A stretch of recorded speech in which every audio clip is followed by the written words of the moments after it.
The saying goes, everybody has a price. I have never taken a watch in return for featuring it on my channel. But if IWC had offered me the IWC Ingenieur Perpetual calendar, I honestly would have considered it. Unfortunately, they didn't. It's back in their hands again, but I'm still going to talk about the watch, IWC, and a couple of other things. This is also just not about the watch. It's about where IWC are now in 2025 and how they're doing.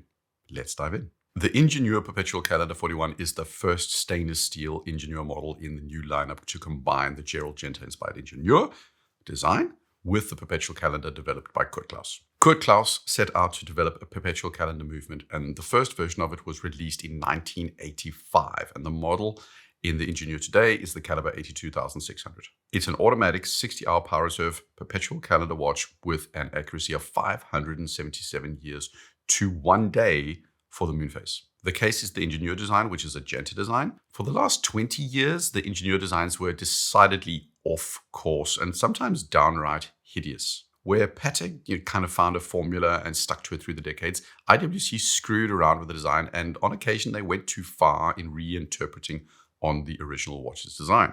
This watch is 41.6 millimeters with a thickness of 13.3 millimeters. You get an exhibition case back. The dial is the signature Ingenieur grid pattern. The subdials have a sunray finish with them. The markers are rhodium plated and filled with superluminova. The day, date, and month are all controlled, not by pushers like most perpetual calendars, but entirely by the crown. The bracelet is an integrated one with H-links. There's no easy adjust mechanism. I think that's fine, by the way. I hate the gaps that you get on integrated bracelets when implementing easy adjust. Because it's an integrated bracelet, there aren't a lot of options for straps. I'd put my money down on a bet that IWC will eventually release a lot of integrated rubber straps for these watches. Maybe not for this model, but for all the others, I wouldn't be surprised. It's kind of expected as an option for most integrated sports watches. The watch costs $38,800, so you're saving $200 under $40,000. That's not quite enough to get a 9 flags model, but you could get a really good bottle of red wine for the rest, or a pair of the newest AirPods. I mean, seriously, wouldn't you just feel a little bit silly if you spent $38,800 and not $40,000? I mean, what are you going to tell people? It cost me $38,800? No, you're going to say that it cost you $40,000. So you might as well spend $40,000. Who's it for? This watch speaks to the person who wants a luxury premium steel integrated bracelet with some heritage talking points. In this case, it's the Genta origins from a premium level Swiss watch brand. Strangely though, it's a little bit of the road less traveled kind of customer that's going to like this watch, because a movement buff would go hunting for a JLC or a Patek or a Lange. They might go secondary for it, but those are the brands they'd probably go to. If it was an integrated sports watch, they might go for a Nautilus or a Royal Oak, especially when you're shelling out this kind of money.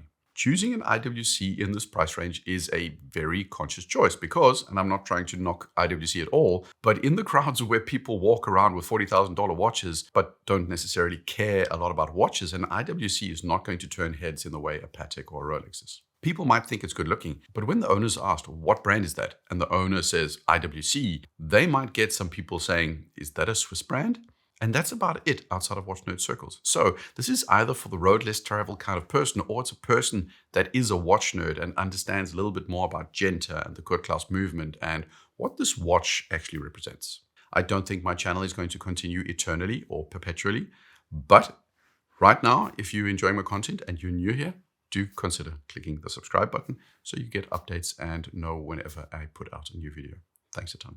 About 2 years ago when the Ingenieur was released, I stated that I felt it was the worst of the 3 Gentas, and I still honestly do think it is. For me, the order is Royal Oak, Nautilus, and then Ingenieur. The Ingenieur in its original inception always felt like a bit of a mix of the other two. I wasn't a fan of the dial pattern, and lastly, it was way too expensive in the new iteration from IWC for what it was. None of that has really changed for me for the regular Ingenieur. It's a very good watch, and I'm holding it to an incredibly high standard, and I do like it more than initially, but it's still not my favorite. But this watch hits different, and it does for a couple of simple reasons. There are more subdials, which equals a less patterned dial, which for me just makes the overall dial experience a million times better. Where some of the color variants of the base Ingenieur do give me these stereogram kind of vibes, this one is calmer, cleaner, and just more legible. It's a fabulous style. My wife also loves this style far more than any of the plainer base models. Second, I like the size. 41.6 millimeters and 30.3 millimeters in thickness does sound like a lot, but considering that most IWC Perpetual calendars are in the Portuguese or Big Pilot line with cases at 44 millimeters and closer to 15 millimeters in thickness, this isn't bad at all. Thickness-wise, this thing wears like a Seamaster 3M, and that's what I consider a perfectly reasonable sizing. Lastly, it's a perpetual calendar, and a really good one at that. I've always been fascinated by the pusherless Kurzklaus mechanism. The engineering that goes into this sells me completely, and that's what makes for, in my mind, a phenomenal watch. Weaknesses, the size for me is great. It's my sweet spot, but it's going to be a bit large for some people. It's going to be hard to do a smaller watch when you need all that information on the dial, but it won't be for everybody. Easy adjust is something people will complain about, and honestly, 40,000 K for a steel IWC is not something everybody will be on board with, regardless of how cool the movement is. This watch is also still relatively new, so secondary prices are still a little bit inflated, but give it a few months, and like most IWCs, it's not, I doubt it at least, going to hold its value.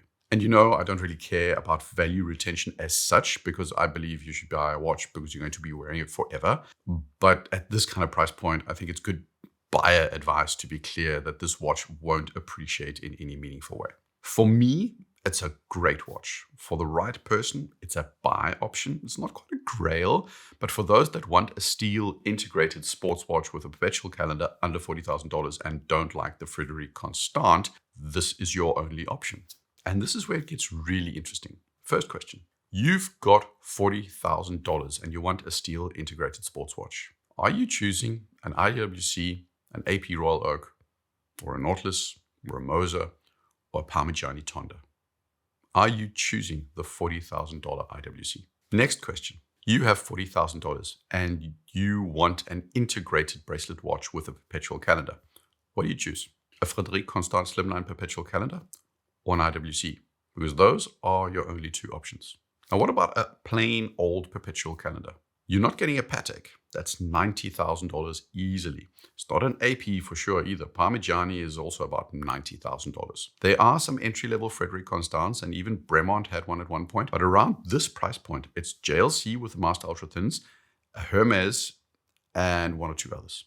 What I'm trying to do is illustrate a couple of points. How many people who have $40,000 would go for an IWC? How many people who want a high-end perpetual calendar go for an IWC? This watch is both unique in the sense that it has no direct competition in its category at this price point. There's literally nothing like it. All true high-end brands make these kinds of watches in gold and platinum and tantalum, and they ask $80,000, $90,000, $100,000. But secondly, IWC isn't a brand that broadly invites this kind of high horology customer.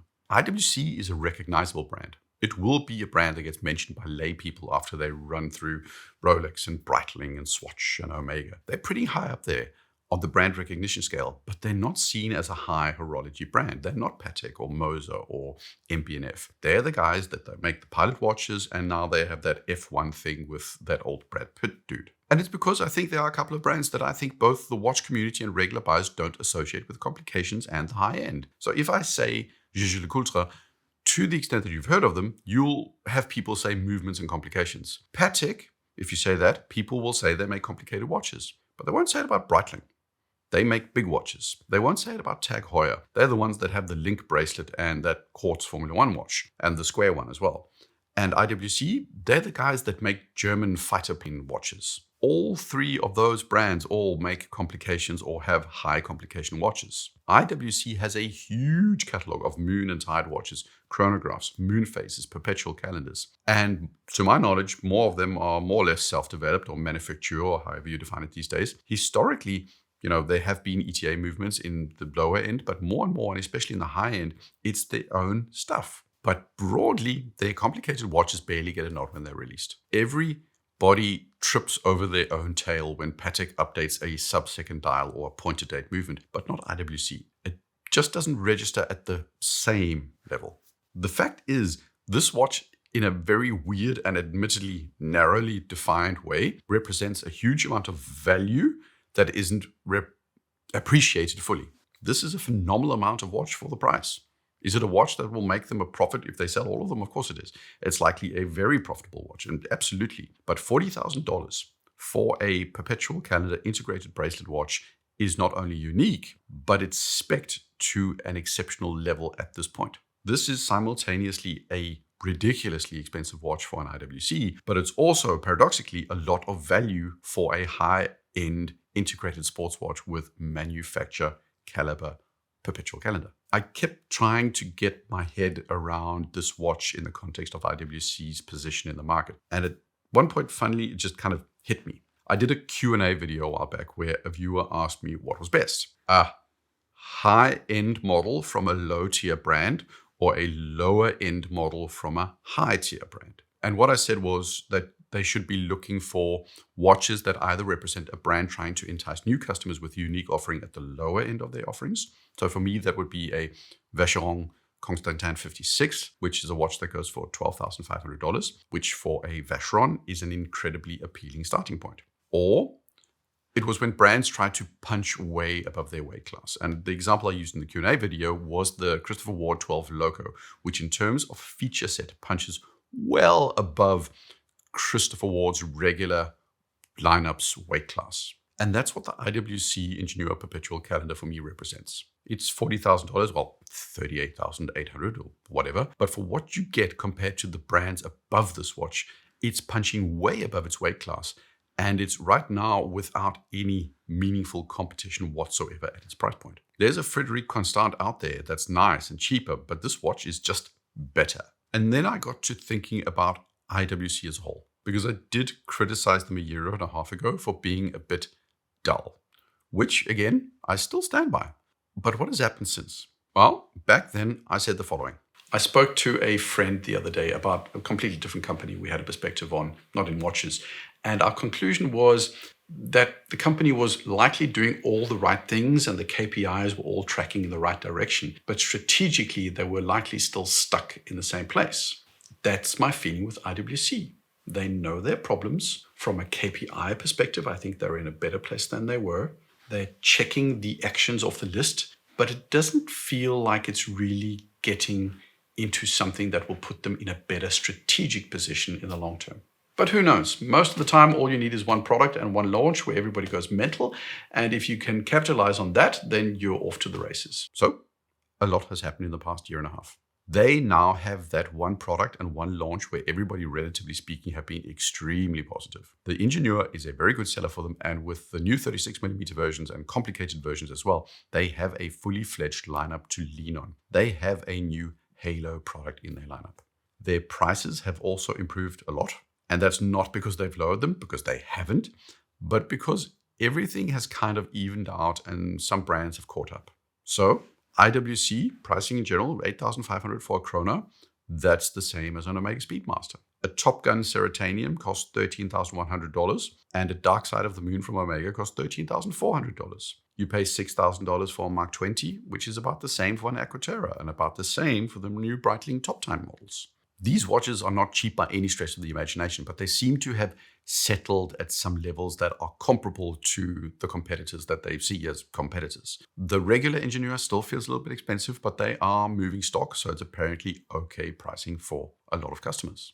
I don't think the new Brad Pitt movie is going to do billions at the box office, but there does seem to be more buzz around IWC than there was just 16 months ago. Brad Pitt wearing their watches has definitely helped to get people talking about someone other than Daniel Craig and Omega. Their lineup, in large part because of the Ingenieur, doesn't feel as single-legged and dependent on the old fart pilot's watches lovers like me. The new Sport Performance Ultimate Maximum Chronos, which really aren't my cup of tea, have also helped to shift their lineup into a more modern and mainstream position. Their emphasis on ceramics is also one that gives them some edge in terms of positioning. I would probably still have a hard time justifying $48,000 for a full gold perpetual calendar Portuguese from IWC. Here, I'd likely still advise people to go somewhere else, but they made a statement with the Eternal Calendar last year, and right now their steel complications, specifically their perpetual calendars and this one, are what I feel to be hidden gems in the watch world. That's where they punch above their weight. What could they be doing better? Brad Pitt, I think, is a better bet than Lewis Hamilton was, but it's not blowing me away. The Aqua Timer is still sorely in need of an update. They still lack some of the punchy marketing that Tudor are so very good at. They're very happy to play around with ceramics, but I do think they're missing the bus when it comes to playing with color. Tudor, Nomos, Breitling, Norcane, Omega, even Rolex lean into punchy color and dials more aggressively. There's a ton of seasonality to watches where a lot of brands come with annual seasonal dial variants, but IWC kind of sticks more to black, blue, green, and white. There's no pink, not that I'm complaining. There's no Tiffany blue, there's no stone dial, there's no meteor dial to my knowledge. I think that's a problem because I think they miss out on creating that seasonal interest. And I also think they still come across as a little bit dull and stiff for younger audiences. They could loosen up a little, is all I'm saying. Overall, they continue to be checking off those KPIs. They are still making a lot of the right safe bets, which seem to be paying off. Definitely, it's a net set of improvements all round, but still not in a place where I think they're connecting with a younger audience, and I think that's a mistake. Anyways, that's my thinking right now. Would you spend $38,800 on an IWC Perpetual calendar? What's your thinking in general about IWC? Share your thoughts in the comments. Like, subscribe. Cheers.